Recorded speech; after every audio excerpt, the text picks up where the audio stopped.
Este ano, o Fantástico está investigando os gargalos do Brasil. Já mostramos bilhões de reais desperdiçados no sistema elétrico e na transposição do Rio São Francisco. Chegou a hora da série Brasil, quem paga é você. Sônia Bride, qual é o tema dessa noite? Tadeu, hoje nós vamos falar de ferrovias e portos. No preço de tudo que a gente compra, 20% são custo do transporte. Dá R$2 em cada 10, Tadeu. É muita coisa. E a consequência a gente vê. Este ano o Brasil teve uma super safra de grãos. E a comida ficou mais barata? Não ficou.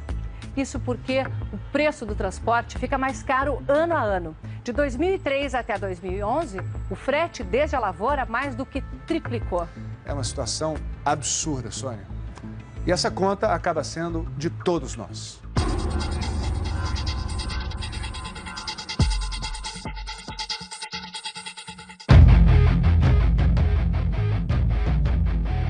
A velocidade que o Brasil precisa ainda não entrou nos trilhos. É preciso uma caminhonete fazendo as vezes de trem para percorrer a ferrovia Norte-Sul no centro do país. Estamos entre Palmas, no Tocantins, e Anápolis, Goiás. 700 quilômetros que ainda não podem ser chamados de ferrovia.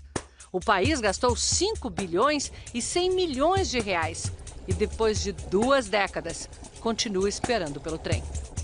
Depois da obra toda paga, ficaram tantos problemas acumulados que o Brasil ainda vai precisar gastar 400 milhões de reais. Dinheiro do contribuinte que você paga no seu imposto para finalmente ter um trem circulando nesses trilhos. Além disso, o sonho de ver o Brasil transportando suas cargas de uma maneira mais barata e eficiente vai ficando cada vez mais longe. O Tribunal de Contas da União comprovou que a obra, além de superfaturada, foi mal feita. Sem proteção, os taludes, esses cortes feitos na terra, se desmancham sobre a estrada de ferro. Curvas fechadas demais. Ou o trem reduz a velocidade, ou descarrila. Em muitos pontos, os trilhos simplesmente não foram soldados. São presos por talas que não suportam o peso de trens carregados. Aqui a empreiteira entregou um longo trecho de uma área de manobra sem o leito de brita sob os trilhos. Se um trem passasse aqui, afundaria.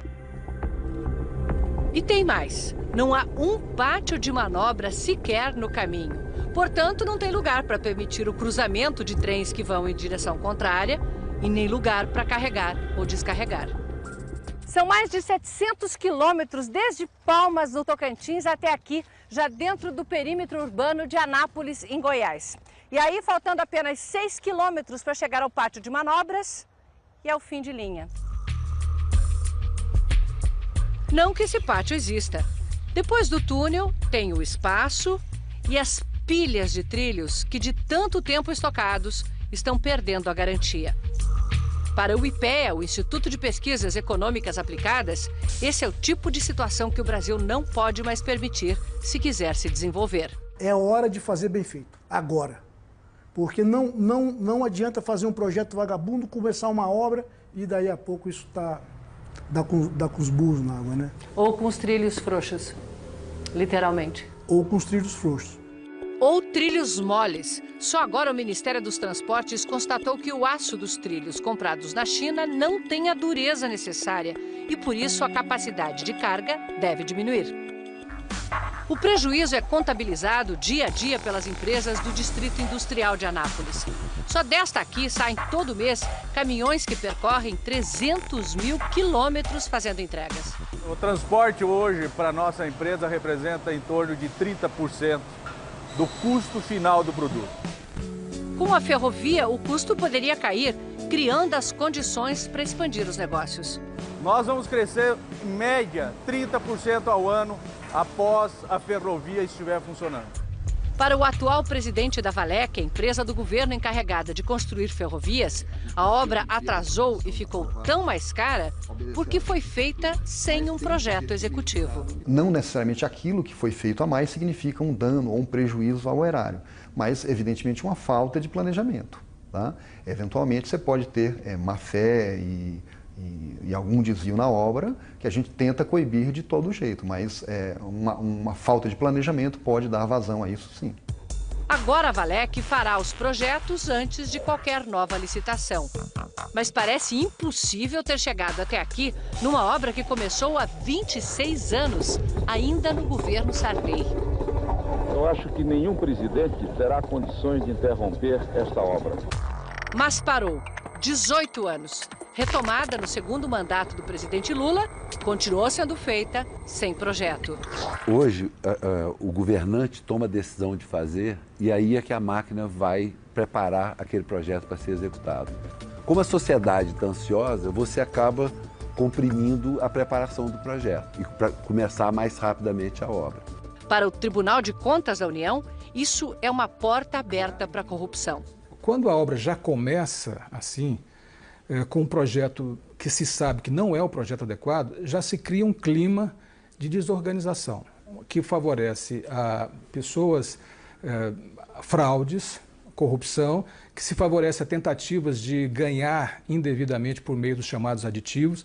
O responsável pela obra, o então presidente da Valec, José Francisco das Neves, conhecido como Juquinha, foi preso em julho do ano passado pela Polícia Federal. A investigação mostrou que, à frente da Valec, o patrimônio de Juquinha saltou de R$500 mil para mais de 60 milhões. As escutas telefônicas que o envolviam na corrupção foram anuladas pela Justiça. Juquinha foi solto, mas não inocentado. Ainda responde a processo por desvio de dinheiro das obras da Norte-Sul. O advogado de Juquinha diz que vai provar a inocência dele na Justiça. Bernardo Figueiredo preside a EPL, a empresa de planejamento de logística, criada pelo governo no ano passado para fazer os projetos de infraestrutura antes de as obras começarem. A EPL prepara um mapa de transportes que inclui 10 mil quilômetros de ferrovias para escoar as cargas do país. A missão da empresa é inverter essa lógica de desperdícios. Nós precisamos de qualificar melhor a preparação das obras, porque é isso que vai evitar aditivos, obras inacabadas, o contrato que se esgota antes da obra. O leito inacabado da Norte-Sul passa nos fundos da empresa de farelo de soja. Vocês já estavam contando que ia chegar quando? Essa promessa já era para 2008 e ainda continua só no leito. Nem mesmo os trilhos estão aí. A empresa que fica em Anápolis usa a antiga ferrovia, que vai até o Porto de Vitória, no Espírito Santo. Mas para exportar para a Europa, a Norte-Sul baixaria muito os custos.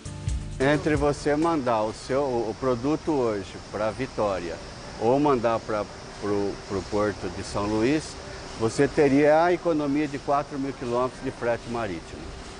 É muita coisa. É muita coisa. É um desperdício. É o custo do Brasil.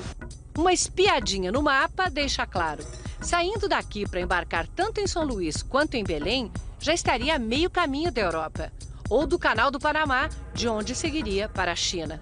É a 7ª maior obra de transporte em andamento no mundo. Uma espinha dorsal cortando o Brasil do Pará a Rio Grande do Sul. Mas só há trens no trecho de Palmas, no Tocantins, a Açailândia, no Maranhão. Lá, a Norte-Sul se encontra com a estrada de ferro Carajás, que chega ao porto do Itaqui, em São Luís, no Maranhão. Outros 2 trechos estão em obras. O resto nem começou. No trecho que vai de Goiás a São Paulo, o TCU descobriu que várias pontes não têm projeto. Estivesse o trem pronto e não haveria engarrafamentos na entrada dos portos.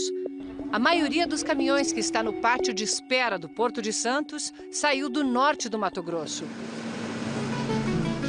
Lá na lavoura, o Brasil é o mais eficiente do mundo. Ninguém produz melhor ou mais barato. E este ano tivemos super safra.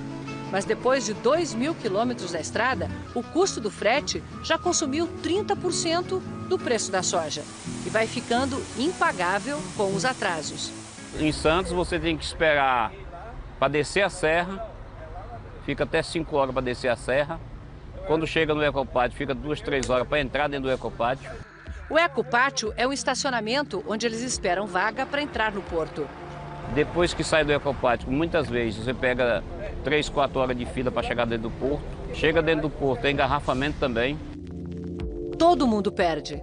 Nós ganhamos porcentagem, né? Não somos salariados. Nós estamos parados, nós estamos perdendo, nós não ganhamos dinheiro, né? Nós não temos salário, fica. O engarrafamento de caminhões é pior porque a cada vez que chega um trem, a estrada é bloqueada. O viaduto que evitaria isso é obra do PAC, mas não ficou pronto a tempo da safra. A dificuldade não é só fazer a soja chegar até o porto, mas fazer com que ela embarque nos navios. O Brasil não tem berços suficientes, quer dizer, espaço e estrutura para carregar os navios. E aí isso provoca um outro engarrafamento, lá na entrada do porto.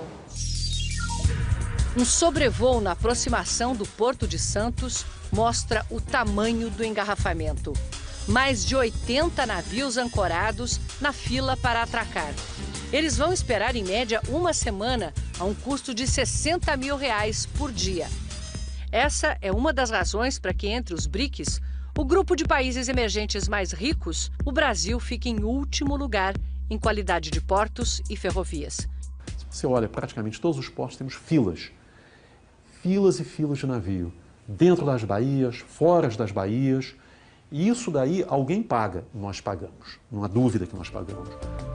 Por causa do atraso no carregamento dos navios, a China cancelou a compra de 2 milhões de toneladas de soja este ano. O recente cancelamento de exportações de soja é uma demonstração clara que o Brasil tem condição de vender, mas não tem condição de entregar nos prazos definidos. Esse armazém aqui é o exemplo de como o sistema entra em colapso. Há 3 dias parou de receber soja porque está completo, com 135 mil toneladas de soja. Dá para carregar 2 navios, só que ela não pode carregar porque não tem espaço no porto para os navios atracarem.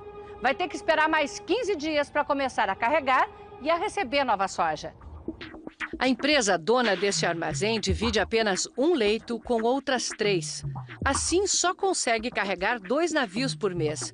Pelo menos um gargalo começou a ser resolvido. Desde sexta-feira, os serviços públicos como Receita Federal, Vigilância Sanitária e o Ministério da Agricultura estão trabalhando 24 horas por dia nos portos de Santos, Rio e Vitória. Em maio, outros portos passam a operar 24 horas por dia. Só isso deve aumentar a capacidade de embarque e desembarque em 25%, segundo a Secretaria Especial de Portos. Pela primeira vez, o Brasil fez um planejamento a longo prazo, de maneira que nós sabemos o que o Brasil precisa de investimentos até 2030. No ano passado, nós movimentamos mais de 900 milhões de toneladas. Em 2030, deveremos movimentar 2,23 bilhões de toneladas nos nossos portos. Os investimentos previstos são de 58 bilhões de reais, a maioria da iniciativa privada. Na outra ponta da Ferrovia Norte-Sul, a soja já chega de trem, apesar de ainda em volume muito pequeno, porque a principal região produtora ainda não tem acesso à ferrovia.